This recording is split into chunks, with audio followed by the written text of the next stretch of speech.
Now to our interview, and the BBI train has stalled. Let's get more on what exactly is going on and what this means. Joining me now is the Jubilee Party Secretary-General, Raphael Tuju. Thanks so much for being with us on NTV tonight. As Secretary-General of the Jubilee Party, what was your immediate reaction to that BBI ruling?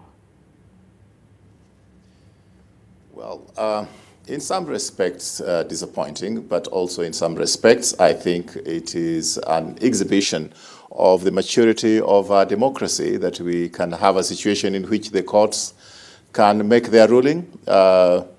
We respect, even if we don't agree.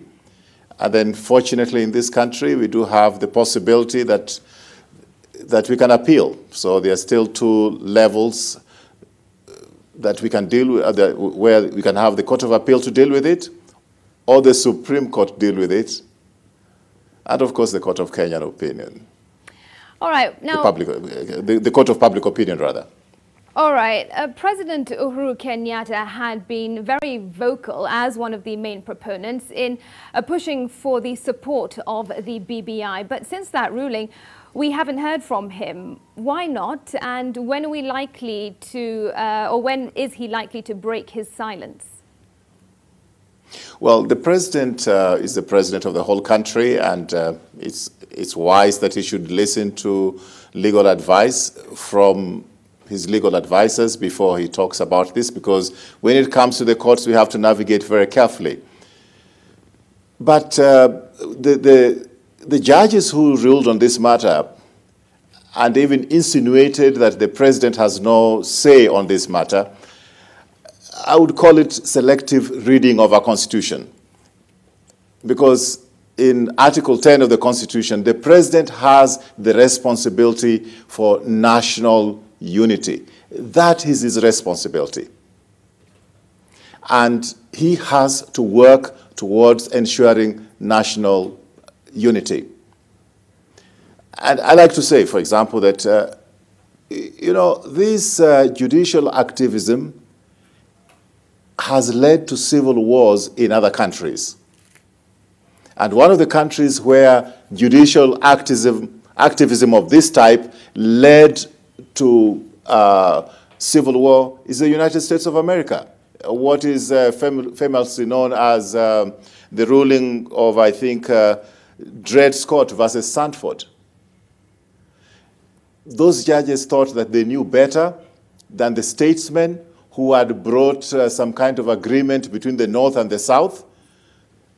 The moment the judges ignored that, the tension in the country increased, and the country went to the worst civil war in the United States in the mid of 1980s or thereabout. So what is it that you're implying in this when you case? know that, what is it that you're implying by saying I'm getting a lot of echo. I'm getting a lot of echo. I don't know if I should remove one of the...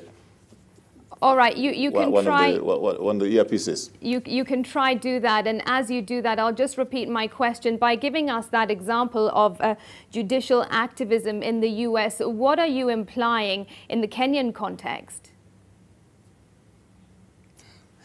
It's rather obvious, and in fact, after 2017 elections and about 2016, I remember activist Professor David D making some very passionate arguments for secession movement in this country. And in fact, after the elections in 2017, he made serious remarks, and several other people made very toxic remarks about dividing this country into two. Yet the president's responsibility is to do everything to keep the country together.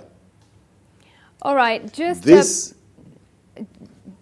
back to my first question. Are we likely to hear from the president himself at any point, or what might he be waiting for now?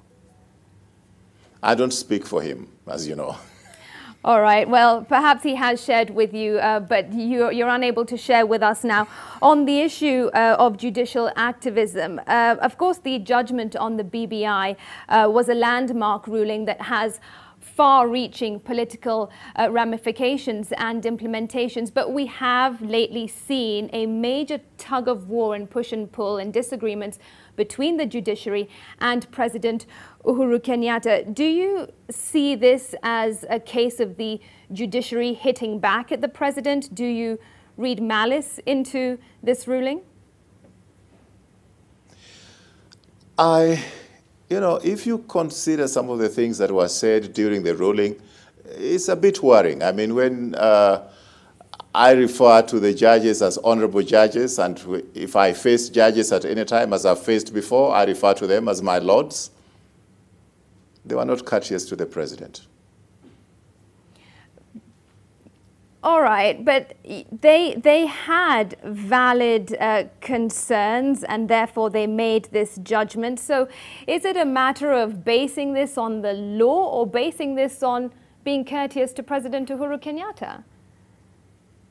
They should base it on the law, and one of the laws that they ignored, or at least a constitutional premise that they ignored, is that it is the president's responsibility to bring national unity according to Article 10, and it is not prescribed how he should do it.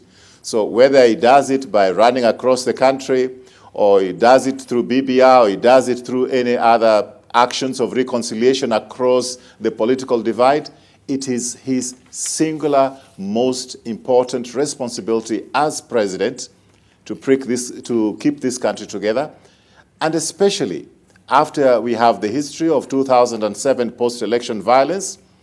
We have unfortunate cases like the death of baby Pendo. And when I see some political leaders celebrating this ruling, it's like they are dancing on the graves of the victims of post-election violence. Are you referring to any political leaders in particular? No, I'm just saying that those who are celebrating this, they are like dancing on the graves of those who have died during political violence in this country. This is not just a legal matter. This is a question of getting political settlements. And the BBI is part of that. What the courts should be doing is to be helping the process, not breaking the process. Yet you say that you still respect the decision by the court.